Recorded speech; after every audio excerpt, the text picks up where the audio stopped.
Hello, little magicians. Welcome to Wonder World. So today, we have an amazing magic trick for you. Can we turn water into ice? Instantly. So Tan, let's find out. Are you ready? Let's go. To do this super cool trick, here's what you need. Ooh. A bottle of cold water. A bowl.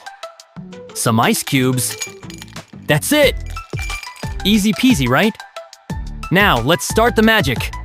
This looks like normal water, right? But wait, something magical is about to happen. Watch closely. 3, 2, 1. Whoa! Did you see that? The water turned into ice instantly. How cool is that? Let's do it again! Want to know the secret behind this magic? It's actually science! Our water was super cooled, which means it was below freezing but still liquid. When we shook it or poured it on ice, poof, poof, it turned into ice instantly. Wow, science is just like magic. Did you love this magic trick? Give a big thumbs up, yay, and hit that subscribe button for more fun. Magic and science. Come try this trick at home and amaze your friends. See you next time on Wonder World. Bye-bye.